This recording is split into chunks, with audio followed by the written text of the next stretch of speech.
Hi everyone, अगर आप भी क्लास 10 के स्टूडेंट हो और इस बार 2025 में फाइनल एग्ज़ाम देने जा रहे हो तो ये वीडियो आपके लिए काफ़ी इम्पोर्टेंट साबित होने वाला है। आज की इस वीडियो में हम लोग देखने वाले हैं क्लास 10 हिंदी के टॉप वीवीआई ऑब्जेक्टिव क्वेश्चन, जो कि 17 फरवरी को होने वाला हिंदी का एग्ज़ाम में आपका यहाँ से काफ़ी ज़्यादा प्रश्न आपका एग्ज़ाम में लड़ने वाला है इस वीडियो से। तो बने रहे वीडियो के लास्ट तक। अगर आप चैनल पर नए हैं तो चैनल को जरूर सब्सक्राइब करें। तो चलिए क्लास को स्टार्ट करते हैं। हम लोग उसी प्रश्न को देखेंगे जो आपका इम्पोर्टेंट है एग्ज़ाम के दृष्टि से, ठीक है। तो हम लोग सभी चैप्टर के जो इम्पोर्टेंट सब ऑब्जेक्टिव है उसी को हम लोग करने वाले हैं, ठीक है। तो चलिए स्टार्ट करते हैं। देखिए, हमारा जो पहला प्रश्न कहता है कि मराठी भाषा का लिपि कौन सी है। मराठी भाषा का लिपि कौन सी है? ब्राह्मी लिपि है, नदी नागरी लिपि है, या देवनागरी है, या फिर मराठी लिपि है, ठीक है। तो मराठी भाषा जो है ना वो आपका देवनागरी लिपि के अंतर्गत आता है, ठीक है। देवनागरी लिपि के अंतर्गत आता है। ऑप्शन नंबर सी हो जाएगा इसका राइट आंसर, ठीक है। और ये प्रश्न आपका देवनागरी लिपि से रिलेटेड का है, ठीक है। नागरी लिपि चैप्टर से है प्रश्न, ठीक है। देखिए, नेक्स्ट कहता है कि टकसाल का संबंध है। टकसाल का संबंध किससे है? टकसाल का संबंध है आपका सिक्कों से, ठीक है। सिक्कों, ऑप्शन नंबर ए हो जाएगा इसका राइट आंसर। आज की क्लास थोड़ा फास्ट चलेगा, ठीक है। और हम लोग सिर्फ क्वेश्चन और आंसर को ही ध्यान में देखते हुए, ठीक है। देखिए, नेक्स्ट कहता है 3 नंबर प्रश्न कहता है कि श्रवण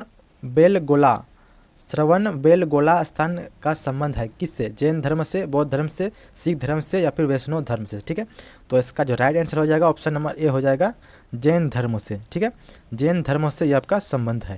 देखिए, वही नेक्स्ट प्रश्न कहता है कि सिद्धम क्या है? सिद्धम क्या है? मंत्र है, या सिद्ध योगी है, या फिर साधु है, या फिर एक प्रकार की लिपि है, ठीक है। तो 4 नंबर का आपका ऑप्शन नंबर डी हो जाएगा, एक प्रकार की लिपि है। सिद्धम क्या है? तो एक प्रकार का लिपि है, ओके। देखिए, नेक्स्ट प्रश्न कहता है कि किसे देवनागरी की संज्ञा दी गई है? किसे देवनागरी की संज्ञा दी गई है? प्रयागराज को, काशी को, या मथुरा को, या फिर उज्जैन को, ठीक है। तो 5 का करेक्ट आंसर हो जाएगा ऑप्शन नंबर बी हो जाएगा इसका आपका। ऑप्शन नंबर बी बिल्कुल राइट होगा, काशी, ठीक है। काशी को दी गई है किसकी संज्ञा? तो देवनागरी की संज्ञा। ये नेक्स्ट प्रश्न कहता है कि हिंदी के आदि कवि कौन है? हिंदी के आदि कवि कौन है, ठीक है। तो आपका जो राइट आंसर हो जाएगा ऑप्शन नंबर सी हो जाएगा वाल्मीकि। हिंदी के जो आदि कवि हैं वो वाल्मीकि हैं। अगर आपसे पूछेगा कि हिंदी का पहला कवि कौन है, हिंदी का पहला कवि अगर पूछे तो आप कहेंगे सरहपाद, और अगर हिंदी का आदि कवि पूछे तो आप कहेंगे वाल्मीकि, ठीक है। तो ये दोनों आप लोग याद रखेंगे, हिंदी का पहला कवि सरहपाद और हिंदी के आदि कवि वो आपका वाल्मीकि हो जाएगा, ठीक है। ये नेक्स्ट 7 नंबर प्रश्न कहता है कि अमोघ वर्ष कौन था? एक विद्वान था, या फिर प्रख्यात राष्ट्रकूट राजा था, या फिर एक कवि थे, या फिर राजदेव थे, ठीक है। तो आपका 7 का करेक्ट आंसर हो जाएगा ऑप्शन नंबर बी, प्रख्यात राजकूट राजा, ठीक है। ऑप्शन नंबर बी हो जाएगा इसका करेक्ट आंसर। अगर आपने प्रश्न कहानी को पढ़ा होगा अच्छे से तो आपको याद होगा, ठीक है। अगर आपने नहीं पढ़ा तो कोई बात नहीं, आप लोग सिर्फ क्वेश्चन आंसर को फोकस करते हुए चलते रहिए। और आपको अगर बता दें कि अगर आपको जो भी प्रश्न चाहिए, नोट्स वगैरह चाहिए और वायरल प्रश्न भी चाहिए, तो आप लोग डिस्क्रिप्शन में आपको एक लिंक मिलेगा टेलीग्राम का, उसमें जाके ज्वाइन हो जाना है, वहाँ से आपको मिल जाएगा, ठीक है। देखिए, नेक्स्ट प्रश्न कहता है कि मिहिर भोज की ग्वालियर प्रस्थित किस भाषा में है? मिहिर भोज जो कि ग्वालियर प्रस्थित किस भाषा में है? प्राकृतिक भाषा में, आरंभ भाषा में, या फिर संस्कृत, या फिर हिंदी भाषा में, ठीक है। तो 8 का आपका करेक्ट आंसर हो जाएगा ऑप्शन नंबर सी, संस्कृत। ये आपका संस्कृत भाषा में है, ठीक है। देखिए, नेक्स्ट प्रश्न कहता है कि वेतमा कहाँ पे है? वेतमा कहाँ पे है? इंदौर में है, या फिर इलाहाबाद के पास है, या पुणे के पास, या फिर पटना के पास, ठीक है। तो वेतमा जो आपका है वो आपका इंदौर के पास पड़ता है, ठीक है। इंदौर के पास, ऑप्शन नंबर ए हो जाएगा बिल्कुल राइट आंसर। देखिए, नेक्स्ट 10 नंबर प्रश्न कहता है कि दक्षिण भारत के पांड्य प्रदेश से किस राजा के पलियम ताम्रपात्र मिले हैं? ताम्रपात्र किसके मिले हैं?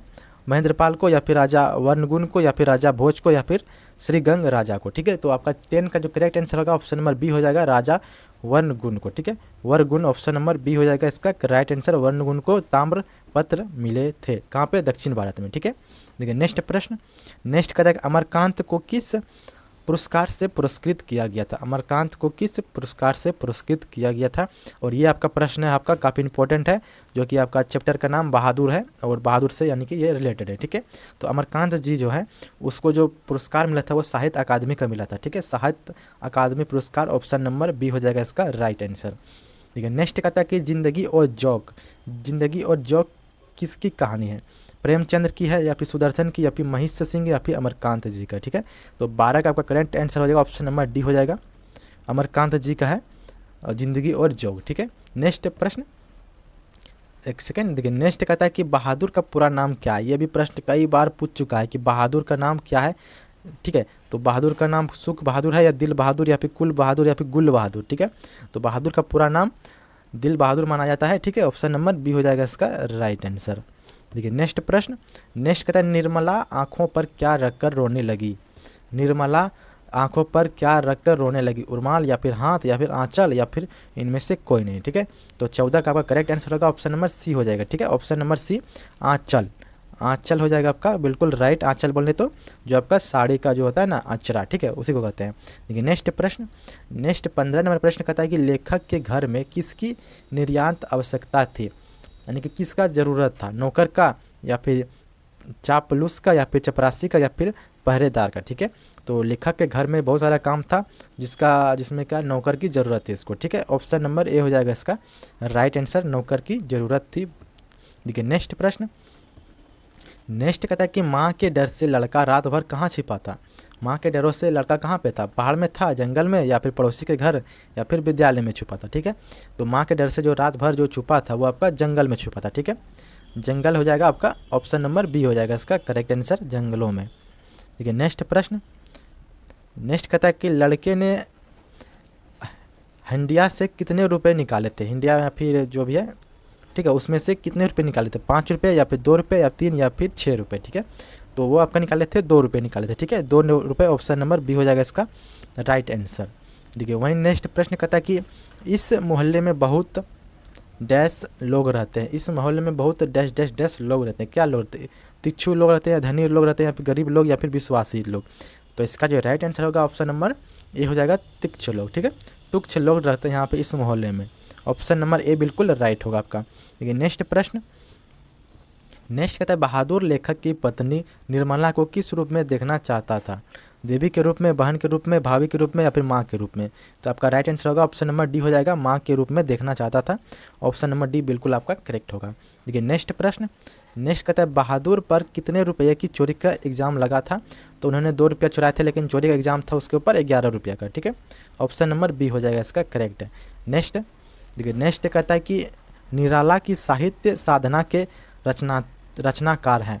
निराला की साहित्य साधनाकार के रचनाकार हैं कौन, रामधारी सिंह दिनकर, शिव पूजन सहाय, अशोक वाजपेयी या फिर रामविलास शर्मा, ठीक है।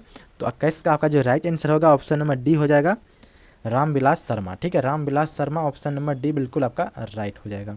देखिए नेक्स्ट प्रश्न, नेक्स्ट कहता है कि किन लोगों के लिए साहित्य की परंपरा का ज्ञान सबसे आवश्यक है। जो लोग लकीर के फ़कीर हैं या फिर जो रूढ़िवादी है या फिर जो साहित्य में युग परिवर्तन करना चाहते हैं या फिर जो साहित्यकार बनना चाहते हैं, ठीक है।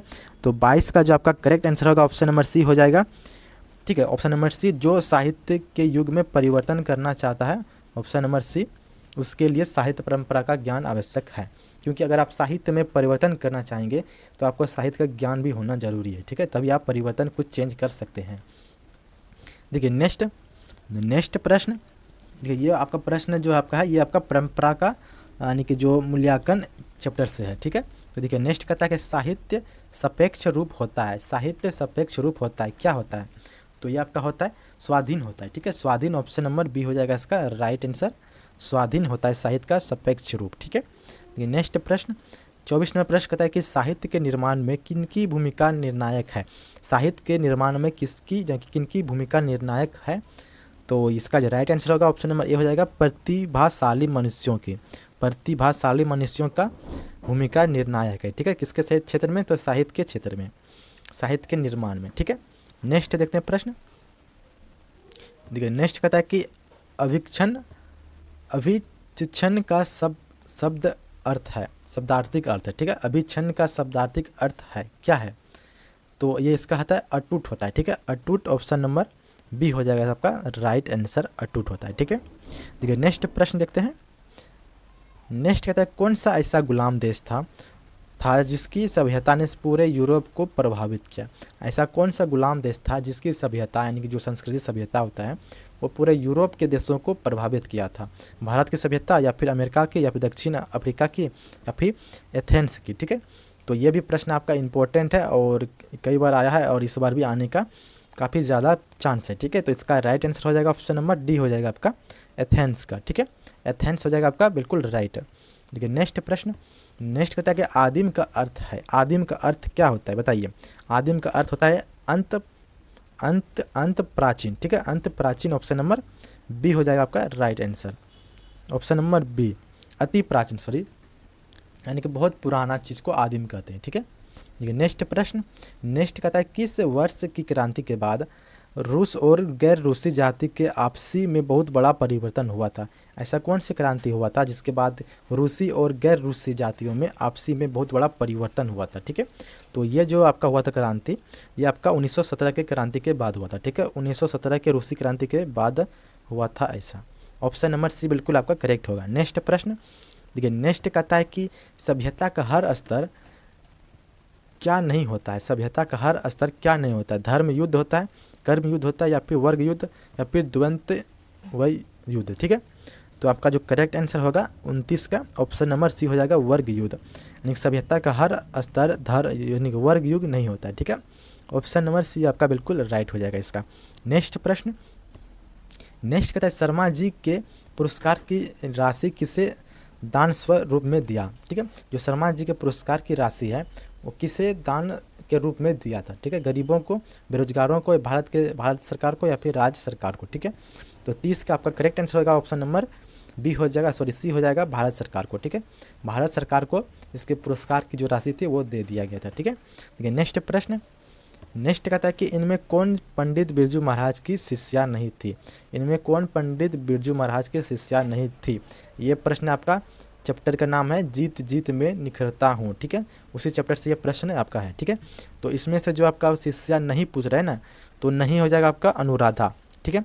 और ये तीनों आपका इसका शिष्या थी, ठीक है। रश्मि वाजपेयी जी आपका सबसे पहला शिष्या थी, और बाकी में दुर्गा और सरस्वती ये भी शिष्या बन गई थी, लेकिन आपका जो अनुराधा है ये आपका शिष्या नहीं थी, ठीक है। ऑप्शन नंबर बी हो जाएगा इसका राइट आंसर। नेक्स्ट प्रश्न कहता है कि बिरजू पंडित महाराज का जन्म कहाँ पे हुआ था। पंडित बिरजू महाराज जी का जन्म कहाँ पे हुआ था, ठीक है। इलाहाबाद में, लखनऊ में, या फिर कानपुर, या फिर पटना। तो आपका करेक्ट आंसर होगा ऑप्शन नंबर बी हो जाएगा लखनऊ, लखनऊ बिल्कुल राइट होगा, लखनऊ में इसका जन्म हुआ था, ठीक है। देखिए नेक्स्ट प्रश्न कहता है कि पंडित बिरजू महाराज की गुरुवाइन कौन थी, ठीक। गुरुवाइन मतलब होता है कि जो, यानी कि आप लोग जैसे बोलते हैं ना कि मैडम, ठीक है ना, टीचर, तो वो कौन थी गुरुवाइन। गुरु होता है जो पुरुष होता है और गुरुवाइन वो जो महिला होता है, ठीक है। तो पंडित बिरजू महाराज की जो गुरुवाइन थी वह कौन थी, तो उनकी माँ खुद थी, ठीक है। उनकी माँ, ऑप्शन नंबर ए हो जाएगा इसका राइट आंसर, क्योंकि उसकी माँ ही सबसे पहला टीचर होता है हर बच्चे का, ठीक है।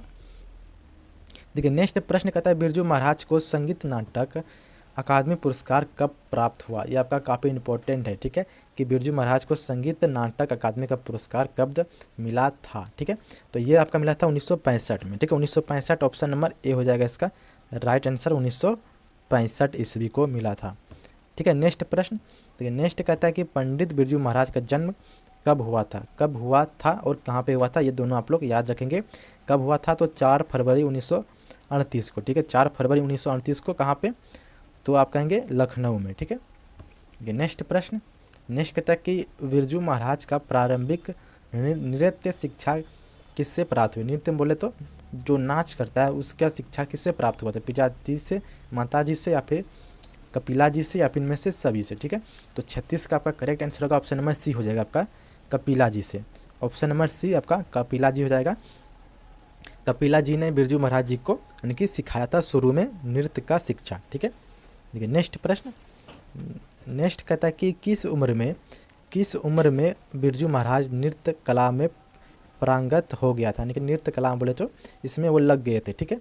तो ये आपका लग गए थे 8 साल की उम्र में, 8 साल की उम्र में ये नृत्य कला में मग्न हो गए थे, मतलब कि भिड़ गए थे वो, जो कि नृत्य कला होता है आपका डांस वगैरह में, ठीक है।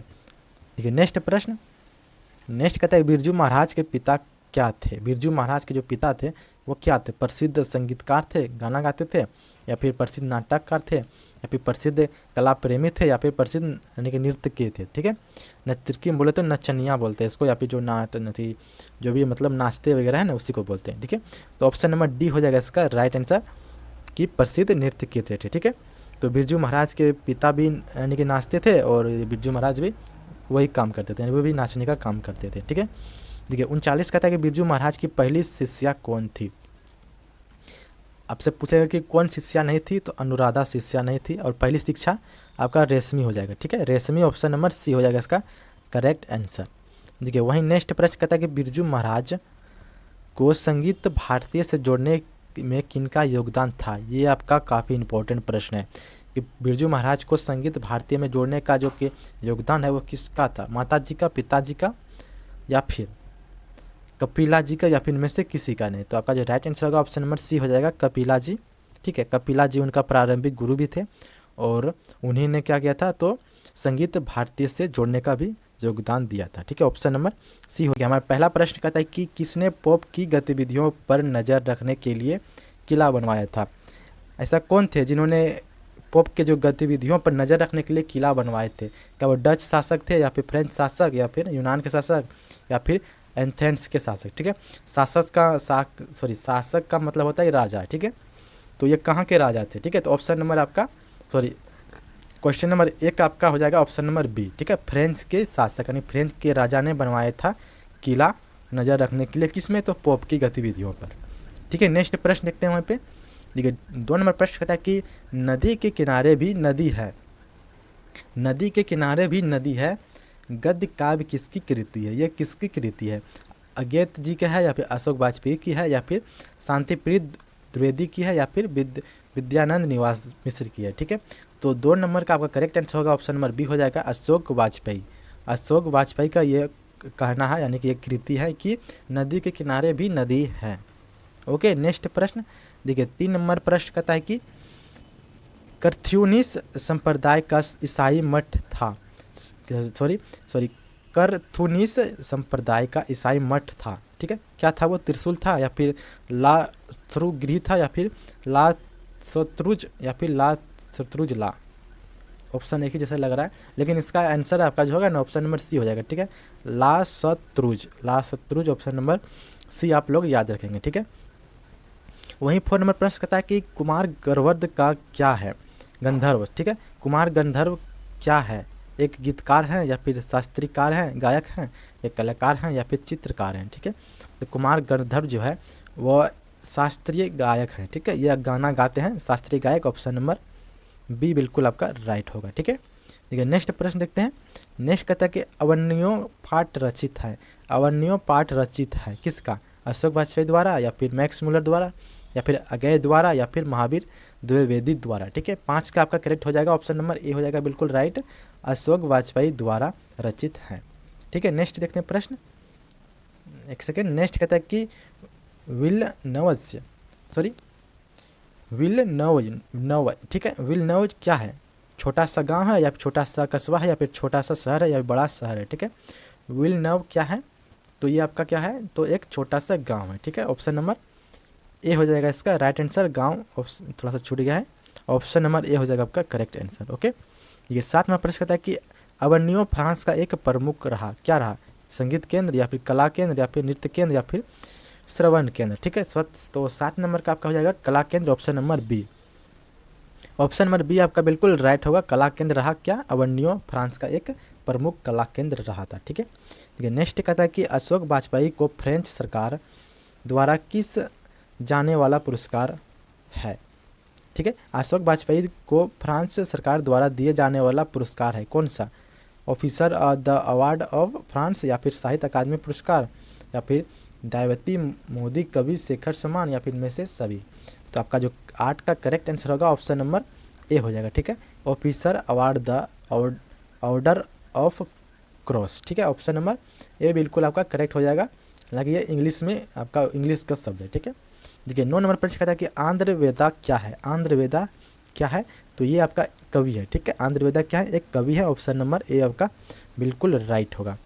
देखिए नेक्स्ट प्रश्न 10 नंबर प्रश्न कहता है कि शहर अब भी संभावना है, कृषि किसकी है, शहर अब भी संभावना है, यह कृति किसकी है? ठीक है, तो यह कृति आपका है अशोक वाजपेयी के लिखा हुआ। ठीक है, Ashok Vajpayee option number D बिल्कुल करेक्ट होगा। ठीक है, देखिए आज के वीडियो में थोड़ा हम लोग स्पीड से कर रहे हैं सिर्फ क्वेश्चन और आंसर को देखते हुए, क्योंकि इस सब को हम लोग पहले पढ़ चुके हैं बहुत अच्छे से डिटेल से, तो आपके पास उतना अभी वक्त नहीं है कि आप डिटेल से पढ़ें, तो आप लोग इससे अच्छा है कि आप वही पढ़ें जो आपका एग्ज़ाम में आए। ठीक है, तो इसीलिए आप लोग सिर्फ क्वेश्चन आंसर को देखते हुए बढ़ते हैं आगे। ठीक है, देखिए नेक्स्ट प्रश्न कहता है कि विनोद कुमार शुक्ल का पहला कविता संग्रह लगभग जय हिंद कब प्रकाशित हुआ? देखिए यहाँ से दो प्रश्न बनता है कि विनोद कुमार शुक्ल का पहला कविता क्या है, तो जय हिंद है। ठीक है, जय हिंद है, तो जय हिंद प्रकाशित कब हुआ था ये भी आपको बताना है। तो ये आपका हुआ था कब? 1971 में। ठीक है, 1971 ऑप्शन नंबर बी बिल्कुल करेक्ट हो जाएगा इसका। ठीक है, नेक्स्ट प्रश्न, नेक्स्ट कहता है मछली से डर कौन रहा था? मछली से कौन डर रहा था? ठीक है, संतू डर रहे थे, या फिर भग्गू, या फिर कथाकार की माँ, या फिर कथाकार की बहन? ठीक है, तो इसका करेक्ट आंसर होगा ऑप्शन नंबर ए हो जाएगा। आप लोगों ने पढ़े होंगे कभी, आज काफ़ी अच्छे से पढ़ाए थे कि मछली कहानी से, ठीक है, ये मछली का चैप्टर से लिया गया है प्रश्न। तो मछली से कौन डर रहा था? तो संतू डर रहा था। ठीक है, ऑप्शन नंबर ए बिल्कुल आपका राइट होगा। देखिए नेक्स्ट कहता है कि किस मछली की आंखों में लेखक अपनी छाया देखना चाहता था? तो नीचे दबी हुई मछलियों की, या फिर तैरती हुई मछली की, या फिर छोटी मछली की, या फिर सबसे बड़ी मछलियों की? ठीक है, तो लेखक जो अपनी परछाया देखना चाहता था मछलियों की आंखों में, वो कौन सी मछली के? तो नीचे दबी हुई मछलियाँ की। ठीक है, जो कि उसको दिख नहीं रहा था। ठीक है, ऑप्शन नंबर ए हो जाएगा इसका राइट आंसर, नीचे दबी हुई मछलियों के। नेक्स्ट प्रश्न, देखिए नेक्स्ट कहता है कि किस मछली की आंखों में झोंकने से अपनी परछाई नहीं दिखती थी? जो मछली मर जाती थी। ठीक है, ऑप्शन नंबर बी हो जाएगा इसका राइट आंसर, मरी हुई मछलियों की आंखों में झुकने से परछाई नहीं दिखती थी। देखिए नेक्स्ट कहता है कि मसाला कौन पीस रही थी? ये भी आपका मछली से ही रिलेटेड है, मछली चैप्टर से ही प्रश्न है कि मसाला कौन पीस रही थी? ठीक है, 15 का आपका हो जाएगा ऑप्शन नंबर बी बिल्कुल करेक्ट होगा, लेखक की माँ। लेखक की माँ मसाला पीस रही थी, ऑप्शन नंबर बी हो जाएगा इसका। ठीक है, नेक्स्ट 16 नंबर प्रश्न कहता है कि नौकर की कमीज किस विद्या की रचना है? नौकर की कमीज किसकी रचना है, यानी कि किस विद्या मतलब कौन सी यह है? ठीक है, निबंध है, या कहानी है, या फिर नाटक है, या फिर उपन्यास है? ठीक है, तो 16 का आपका करेक्ट हो जाएगा, ऑप्शन नंबर डी हो जाएगा उपन्यास। ये आपका नौकर की कमीज जो है आपका ये उपन्यास है। देखिए नेक्स्ट प्रश्न, नेक्स्ट कहता है कि कथाकार के पिताजी जब मछली खरीद रहे थे तब कितनी मछलियां मर गई थी? तो जब कतरी मतलब मछली खरीद रहे थे तो उस समय एक मछलियां मर गई थी। ठीक है, ऑप्शन नंबर ए हो जाएगा इसका राइट आंसर। ठीक है, देखिए नेक्स्ट कहता है कि लेखक रास्ते में मन ही मन सोच रहे थे। ये भी आपका मछली चैप्टर से है कि जब लेखक मन ही मन क्या सोच रहे थे कि एक मछली पिताजी से मांग लेंगे। ठीक है, ऑप्शन नंबर ए हो जाएगा आपका राइट आंसर कि एक मछली पिताजी से मांग रहे थे जब वो मछली बाजार से खरीद के ला रहे थे, तब ये रास्ते में सोच रहे थे। ठीक है, देखिए नेक्स्ट कहता है कि कौन कंठ से काँप रहे थे, सॉरी ठंड से काँप रहे थे? कथाकार, या फिर संतू, या फिर भग्गू, या फिर कथाकार की बहन? तो आपका करेक्ट आंसर हो जाएगा ऑप्शन नंबर बी संतू। ठीक है, संतू ऑप्शन नंबर बी बिल्कुल राइट हो जाएगा। देखिए नेक्स्ट कहता है कि किस साधन के ऊपर रखकर मछली काटी जाती थी? ऐसा किसके ऊपर मछली काटा जाता था? ठीक है, पत्थर के ऊपर, या फिर लोहे के ऊपर, या फिर पाठ के ऊपर, या फिर चौकी के ऊपर? तो आपका राइट आंसर होगा ऑप्शन नंबर सी हो जाएगा आपका। ठीक है, पाठे के ऊपर। पाठे मतलब जो लकड़ी का बना होता है। ठीक है, आप लोगों ने देखे होंगे बाजार में, मार्केट में जो मुर्गा वगैरह खरीदने जाते हैं तो वो लोग एक लकड़ी का रखता है काटने के लिए, उसी को बोलते हैं पाठे। ठीक है, देखिए नेक्स्ट कहता है कि बिस्मिल्लाह खां के पिताजी कहाँ शहनाई बजाते थे? ये भी आपका काफ़ी इम्पोर्टेंट है कि बिस्मिल्लाह जी के जो पिताजी थे वो कहाँ पे शहनाई बजाते थे? मंदिर में, मस्जिद में, या फिर गुरुद्वारा में, या फिर चर्च में? ठीक है, तो ये आपका राइट आंसर होगा ऑप्शन नंबर ए हो जाएगा। ठीक है, ऑप्शन नंबर ए मंदिर में। हालांकि ये मुस्लिम थे फिर भी ये मंदिर में जाके शहनाई बजाते थे और इसके बदले में इसको कुछ पैसे भी मिला करते थे। ठीक है, वो भी आपका प्रश्न में आ सकता है। ठीक है, 22 नंबर कहता है कि बिस्मिल्लाह खां के खानदान का कोई भी सदस्य किस दिन शहनाई नहीं बजाता था? दुर्गा पूजा के दिन, या दीपावली के दिन, या मुहर्रम के दिन, या फिर ईद के दिन? ठीक है, तो देखिए बिस्मिल्लाह खां तो मुसलमान थे इसलिए वो दुर्गा पूजा तो ये सब नहीं मनाते थे, लेकिन वो ईद के दिन वो और उसके पूरा परिवार शहनाई नहीं बजाते थे बल्कि मुहर्रम मनाते थे। ठीक है, सॉरी मुहर्रम के दिन। ठीक है, ऑप्शन नंबर सी हो जाएगा आपका करेक्ट आंसर। मुहर्रम आप लोग जानते होंगे जो तजिया वगैरह बनता है उस दिन। ठीक है, नेक्स्ट देखते हैं प्रश्न। नेक्स्ट कहता है बिस्मिल्लाह खां को बालाजी मंदिर में शहनाई बजाने का कितना मेहनताना मिलता था, यानी कि शहनाई बजाने का कितना पैसा उसको मिलता था। तो ये आपका मिलता था 8 आना। ठीक है, 8 आना ऑप्शन नंबर बी हो जाएगा इसका राइट आना। 8 आना बोलते थे 50 पैसा को। ठीक है, देखिए नेक्स्ट प्रश्न। देखिए नेक्स्ट कहता है कि पक्का महाल क्या है। पक्का महाल क्या है, संगीतकार है या फिर काशी विश्वनाथ के से लगा हुआ इलाका है या फिर अभिनेता का नाम है या फिर लेखक का नाम है। तो पक्का महल जो है आपका ये क्या है, तो ये काशी विश्वनाथ से लगा हुआ इलाका है, जो भी कुछ मतलब क्षेत्र है उसी को पक्का महल के नाम से जानते थे। ठीक है, ऑप्शन नंबर बी हो जाएगा इसका राइट आंसर। देखिए नेक्स्ट प्रश्न। नेक्स्ट कहता है बिस्मिल्लाह खां और शहनाई के साथ किस मुसलमान पर्व का नाम जुड़ा है। ये प्रश्न आपका कई बार पूछ चुका है और इस बार भी आने का 90% चांस है। ठीक है, कि बिस्मिल्लाह खां और शहनाई के साथ किस मुसलमान के पर्व के नाम से जुड़ा है, बकरीद के पर्व से, ईद के पर्व से या मुहर्रम के पर्व से। ठीक है, तो आपको बता दें इस यानी कि जिस चैप्टर में जो मुहर्रम के बाद यानी कि मुहर्रम की ही चर्चा हुई है, तो आप लोग याद रखेंगे मुहर्रम में ये लोग शहनाई न बजाते थे और मुहर्रम से इनका नाम भी जुड़ा हुआ है। ठीक है, नेक्स्ट कहता है कि यतीन्द्र मिश्र किस अर्धवार्षिक पत्रिका का संपादन कर रहे थे। यतीन्द्र मिश्र किस अर्धवार्षिक पत्रिका का संपादन कर रहे थे, तो ये कर रहे थे आपका साहित्य का। ठीक है, साहित्य का संपादन कर रहे थे। ठीक है, ऑप्शन नंबर ए आपका बिल्कुल राइट हो जाएगा साहित्य के। देखिए नेक्स्ट कहता है कि फूंक कर बजाया जाने वाला वाद्यों में शाह की उपाधि किसे दिया गया है, यानी फूंक मार कर बजाने वाला ऐसा कौन सा है जिसमें क्या होता है कि शाह की उपाधि मिलता है। ठीक है, तो किस में मिलता है, बांसुरी में मिलता है या फिर नागेश्वर में को मिलता है या फिर शंख में मिलता है या फिर शहनाई को मिलता है। ठीक है, तो ये पुरस्कार आपको मिलता है शहनाई बजाने वाला को। ठीक है, ऑप्शन नंबर डी हो जाएगा इसका राइट आंसर, शहनाई बजाने वाले को दिया गया है। देखिए नेक्स्ट कहता है कि इबादत का अर्थ है। इबादत का अर्थ है, क्या होता है इबादत का अर्थ, उपासना होता है, यानी उपासना होता है या फिर गायन होता है या फिर स्वागत होता है या फिर अभिवादन होता है। ठीक है, तो यह आपका काफ़ी इंपॉर्टेंट प्रश्न है कि उपासना का अर्थ क्या होता है। ठीक है, उपासना उसको कहते हैं जैसे हम लोग कोई पर्व करते हैं, पूजा प्रार्थना आराधना उपासना सब एक ही है। ठीक है, तो ऑप्शन नंबर ए हो जाएगा इसका राइट आंसर, उपासना का, सॉरी हाँ उपासना हो जाएगा इबादत का अर्थ। ओके, नेक्स्ट प्रश्न। देखिए नेक्स्ट कहता है कि शेक्सपियर को किस रूप में जाना जाता है। ठीक है, काफ़ी अच्छा प्रश्न है कि शेक्सपियर को किस रूप में जाना जाता है, कवि के रूप में, नाटक के रूप में या फिर दोनों के रूप में। ठीक है, तो देखिए शेक्सपियर ये दोनों को माना जाता है। ठीक है, कवि को भी और नाटककार को भी। तो ऑप्शन नंबर आपका सी हो जाएगा आपका करेक्ट आंसर। देखिए नेक्स्ट प्रश्न। गांधी जी ने बच्चों को किस ढंग की तालीम देने की भरसक कोशिश की थी, यानी बच्चों को कौन सी ढंग की तालीम देने की भरसक कोशिश की थी।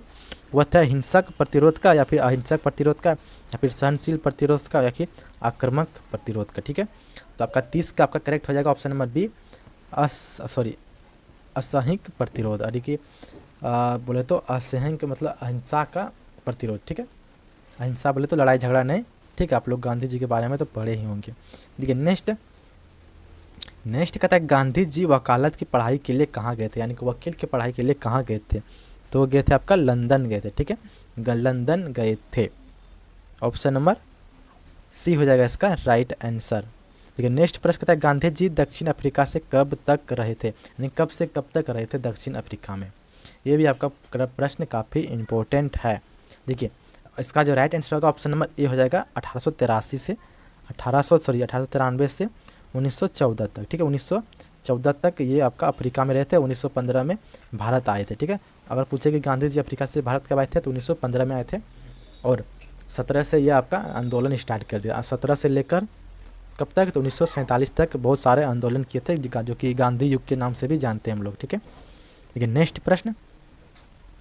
नेक्स्ट कहता है गांधी जी के 2 हथियार थे, क्या क्या थे, लाठी और अहिंसा थे या फिर हिंसा और अहिंसा या फिर हिंसा और सत्याग्रह या फिर अहिंसा और सत्याग्रह। ठीक है, ये इसका जो करेक्ट आंसर होगा 33 का आपका ऑप्शन नंबर डी हो जाएगा, अहिंसा यानी कि लड़ाई झगड़ा नहीं, सत्याग्रह यानी सत्य का रास्ता। ठीक है, ऑप्शन नंबर डी हो जाएगा इसका करेक्ट आंसर, अहिंसा और सत्याग्रह। देखिए नेक्स्ट कहता है गांधी जी के अनुसार शिक्षा का माध्यम होना चाहिए, क्या होना चाहिए, हस्तकला होना चाहिए। ठीक है, यानी हाथों का कला होना चाहिए शिक्षा। ठीक है, ऑप्शन नंबर बी हो जाएगा इसका राइट आंसर। देखिए नेक्स्ट प्रश्न, नेक्स्ट कहता है कि उदात्त का शब्दार्थिक अर्थ है। उदात्त का शब्दार्थिक अर्थ होता है, क्या होता है? तो इसका होता है आपका श्रेष्ठ होता है, ठीक है। श्रेष्ठ ऑप्शन नंबर ए हो जाएगा आपका करेक्ट आंसर। श्रेष्ठ होता है इसका उदात्त का शब्दार्थिक अर्थ। देखिए नेक्स्ट कहता है कि महात्मा गांधी का निधन हो गया था, कब हुआ था? 30 जनवरी 1947, 30 जनवरी 1948, 30 जनवरी 1949 या 30 जनवरी 1950 को। तो गांधी जी के बारे में आप लोग को पता होगा, तो आप लोग इसका आंसर कमेंट में बताइए, ठीक है। कमेंट बॉक्स में बताइए कि गांधी जी का निधन कब हुआ था और इसको यानी कि गांधी जी को किसने गोली मारा था। आप लोग इसका आंसर कमेंट में बताइएगा।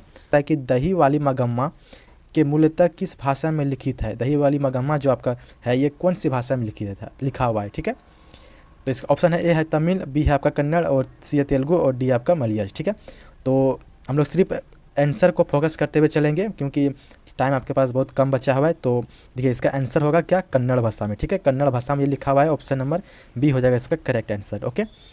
और ये प्रश्न आपका बहुत बार पूछ चुका है पहले और इस बार भी आने का काफ़ी ज़्यादा संभावना है, तो इसको आप लोग याद रखेंगे ज़रूर, ठीक है। और एक बात, आप लोग अगर चैनल पर नए आए हैं, पहली बार विजिट किए हमारे चैनल पर, तो एक बार प्लीज़ सब्सक्राइब कर दीजिएगा क्योंकि हम जो आपके लिए मेहनत करते हैं तो आप भी हमारे लिए कुछ कर सकते हैं, ठीक है। थोड़ा सा सहयोग आप लोग भी अपने तरफ से कीजिएगा, ठीक है। देखिए 2 नंबर प्रश्न कहता है कि मगम्मा के परिवार में कुल कितने सदस्य थे? मगम्मा के परिवार में कुल कितने सदस्य थे? तो आप लोग को पता होगा, कहानी पढ़े होंगे तो 4 सदस्य थे, ठीक है। 4 ही सदस्य थे। देखिए नेक्स्ट प्रश्न कहता है कि घर में मगम्मा की किससे नहीं बनती थी? सॉरी, घर में मगम्मा किससे नहीं बनती थी? यह भी आपका 2020 में पूछा गया प्रश्न है कि कौन था जो मगम्मा नहीं बना पाता था, ठीक है। बेटे से, बहू से या पति से या फिर सास से, ठीक है। तो 3 नंबर का करेक्ट हो जाएगा, ऑप्शन नंबर बी हो जाएगा इसका बहू से, ठीक है। ऑप्शन नंबर बी फॉर बहू, ऑप्शन नंबर बिल्कुल आपका राइट होगा। देखिए 4 नंबर कहता है कि नजम्मा मगम्मा की कौन थी? नजम्मा मगम्मा की कौन थी? यहाँ रिलेशन आपसे पूछ रहा है, तो यह क्या था? उसका यानी कि बहू था, ठीक है। यानी कि पुत्र के बहू बोले तो या फिर इसकी पत्नी, ठीक है। ऑप्शन नंबर सी हो जाएगा इसका राइट आंसर। देखिए नेक्स्ट कहता है कि रंगप्पा कौन था? रंगप्पा कौन था? मगम्मा का पुत्र था या नजम्मा का भाई था या फिर मगम्मा का पोता था या फिर इनमें से कोई नहीं था, ठीक है। तो इसका 5 का आपका हो जाएगा राइट आंसर डी, क्योंकि जो रंगप्पा जो था ये आपका गाँव का एक व्यक्ति था, ठीक है। गाँव के रहने वाले थे, तो इनमें से कोई नहीं होगा, ऑप्शन नंबर डी हो जाएगा इसका राइट आंसर। देखिए नेक्स्ट कहता है कि मगम्मा एवं नजम्मा के बीच झगड़ा मिटाकर अच्छा संबंध स्थापित करने का माध्यम कौन था? मगम्मा और नजम्मा के बीच जो झगड़ा वो मिटाया था, वो किसने मिटाया था, ठीक है। तो इसका करेक्ट आंसर होगा ऑप्शन नंबर बी हो जाएगा मगम्मा का पोता, ठीक है। मगम्मा का पोता, ऑप्शन नंबर बी हो जाएगा इसका राइट आंसर। अगर आपने ये कहानी पढ़ा होगा तो आपको ये याद होगा, ठीक है। अगर आपको ये सब प्रश्न आपको याद है तो फिर भी एक बार रिवाइज के तौर पर आप लोग पूरा वीडियो एंड तक देखें, और लास्ट में भी आपका बहुत सारा अलग प्रश्न है, ठीक है।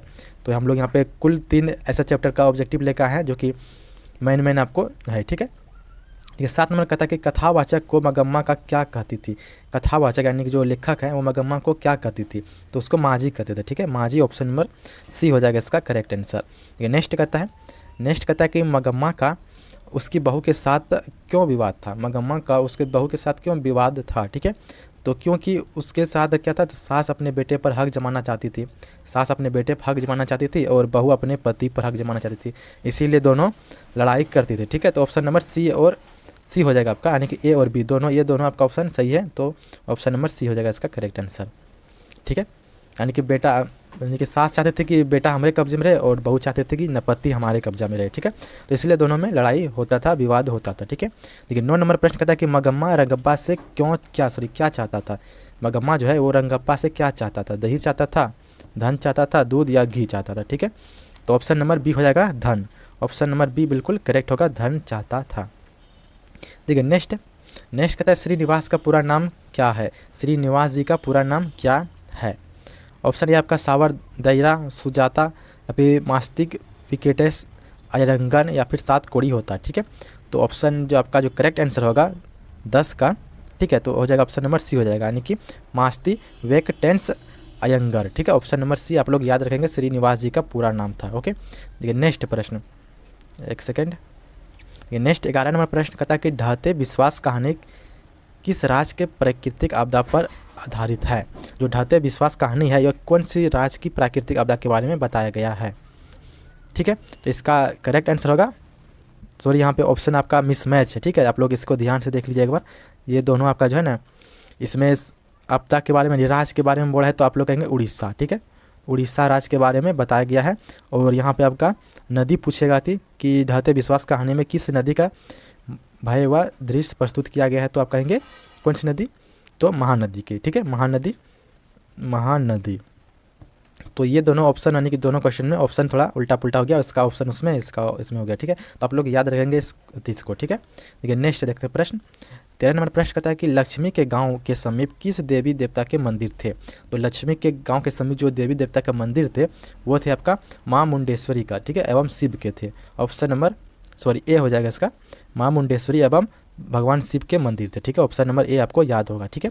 देखिए 14 नंबर प्रश्न कहता है कि बाढ़ के पानी को रोकने के लिए गांव के लोग किस बांध को मजबूत का प्रयास कर रहे थे, कौन से बांध को बना रहे थे, ठीक है। तो कौन से बांध बना रहे थे, तो दलई बांध, ठीक है। आप लोग कहानी पढ़े होंगे तो आपको याद होगा, नहीं तो आप लोग याद कर लीजिए यहाँ से, ठीक है।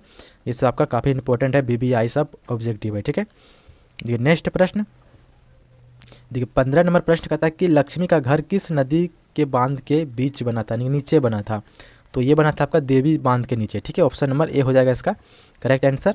16 कहता है कि लक्ष्मी ने बांध की निगरानी करने के लिए किसको भेजा था। तो किसको भेजा था आप लोग को पता होना चाहिए, ठीक है।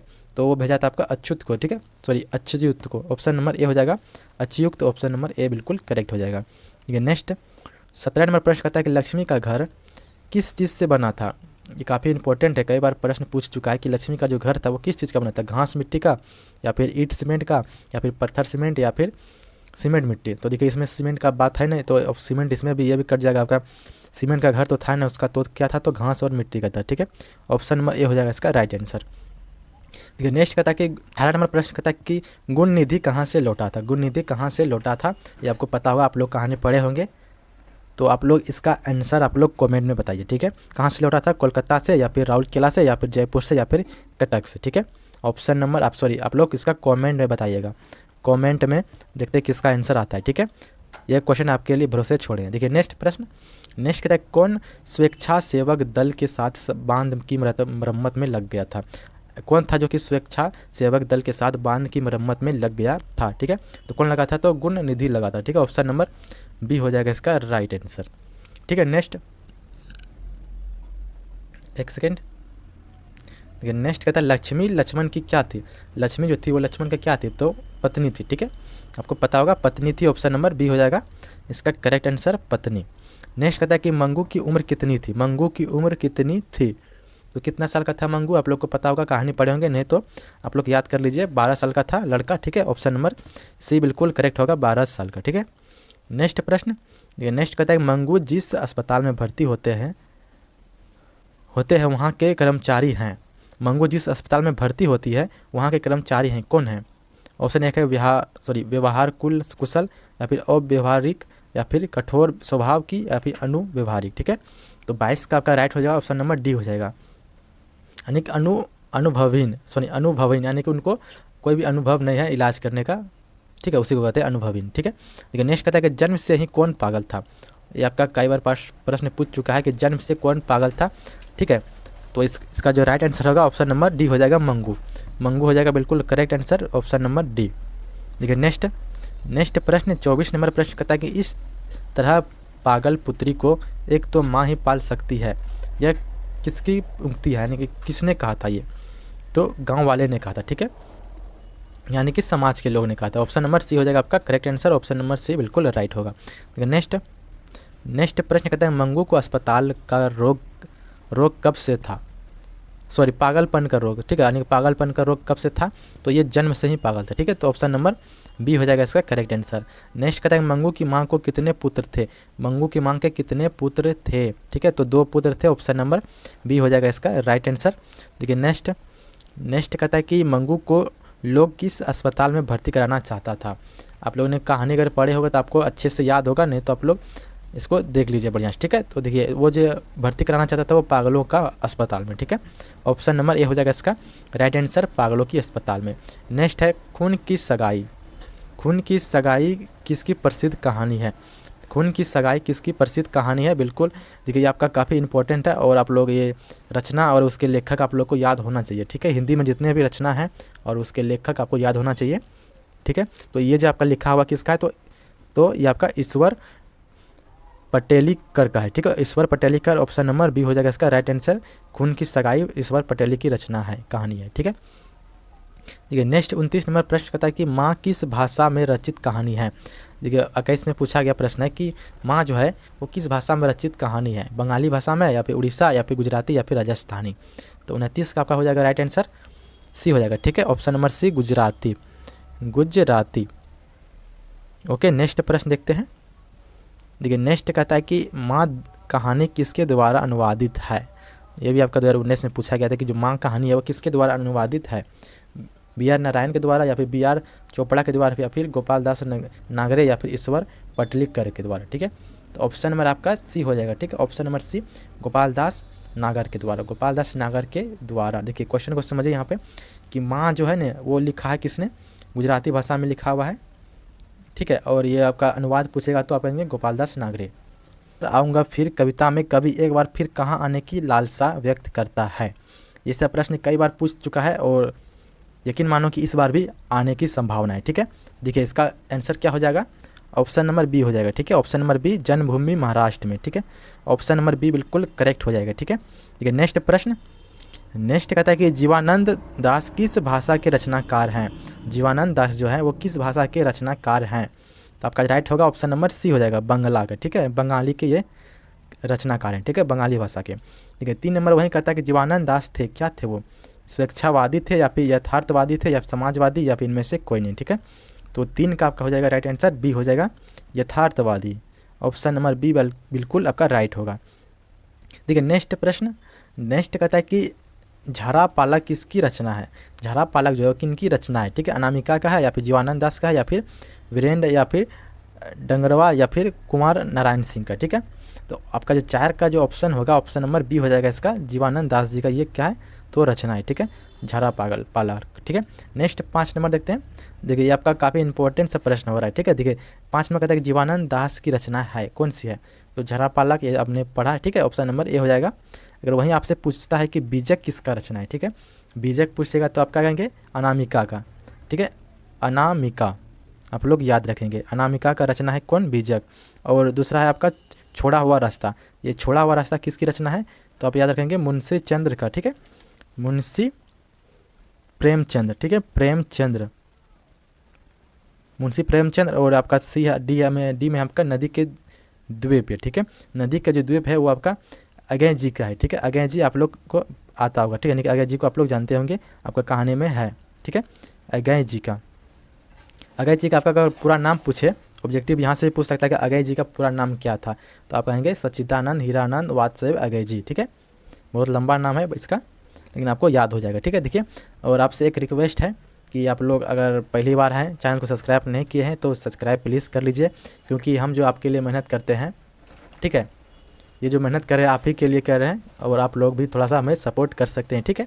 तो एक प्यारा सा कमेंट और एक सब्सक्राइब भी जरूर कीजिएगा, ठीक है। देखिए नेक्स्ट प्रश्न कहता है कि जीवानंद दास के निरोधा पंत लगभग कितनी कहानियाँ प्रकाशित हुई। देखिए कहानी को समझिए, क्वेश्चन को समझिए कि कहता है कि जो जीवानंद दास जी हैं उनके जो निर्धन यानी कि मृत्यु तक, ठीक है, तो वो कितने कहानियाँ को प्रकाशित कर चुके थे।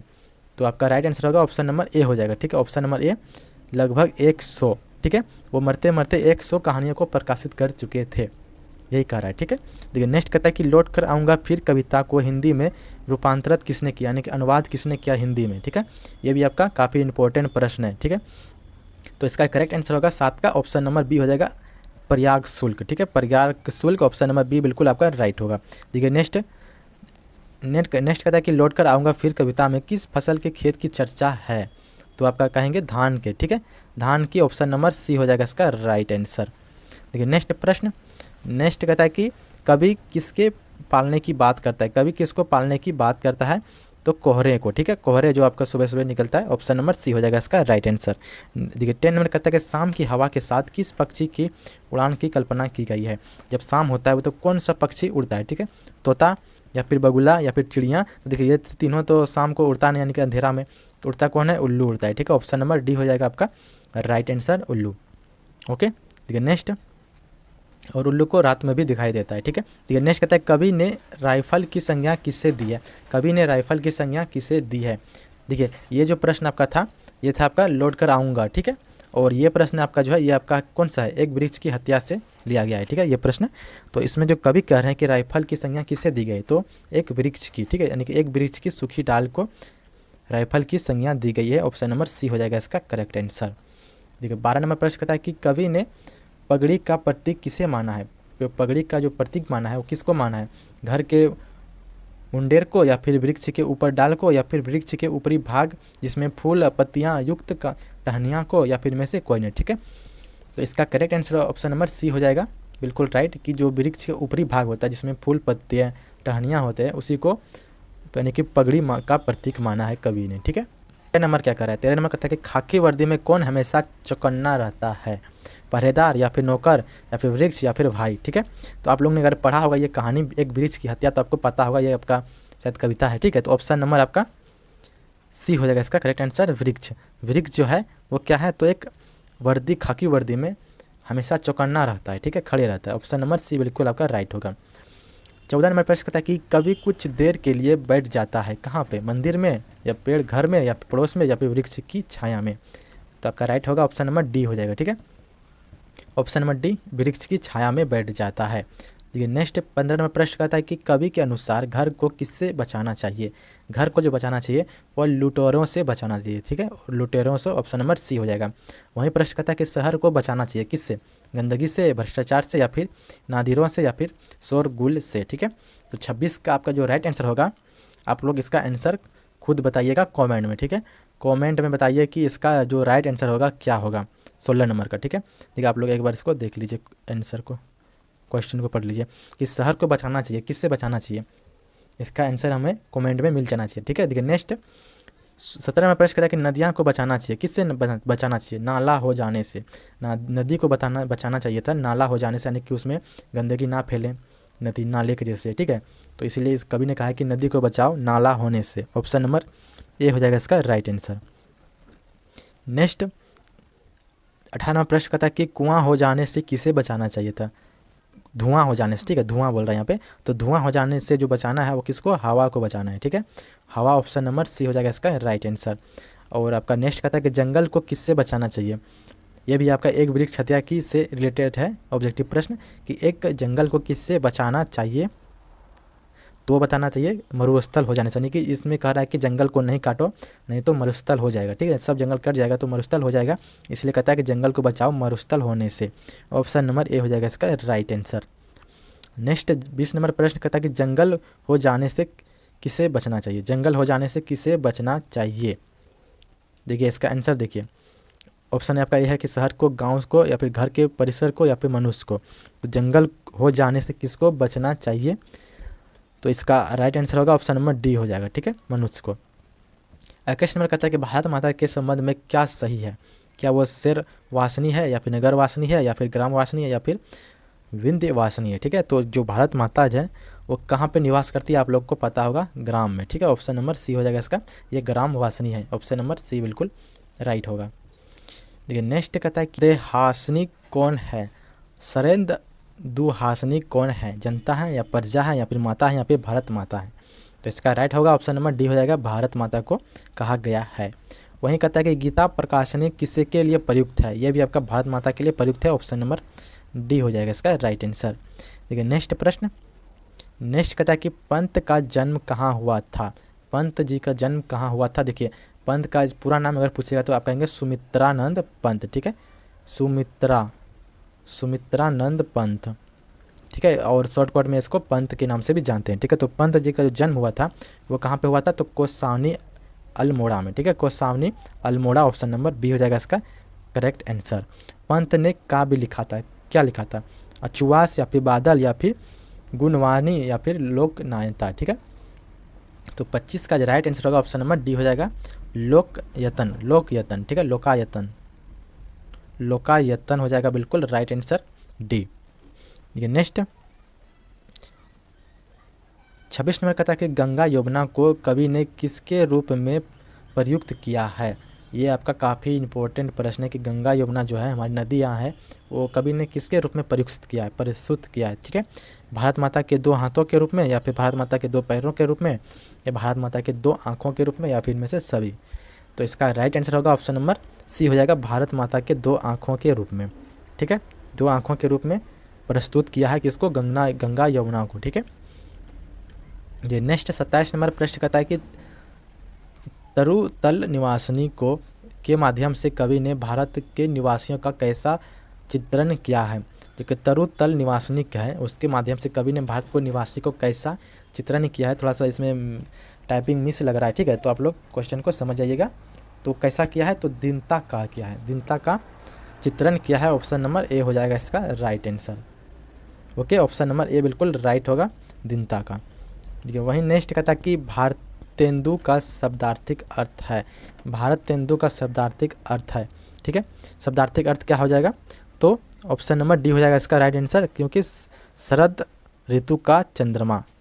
शब्दार्थिक अर्थ पूछ रहा है, यानी कि इसका अर्थ क्या होता है, भारतेंदु का अर्थ होता है कि शरद ऋतु का चंद्रमा। ऑप्शन नंबर डी हो जाएगा इसका राइट आंसर।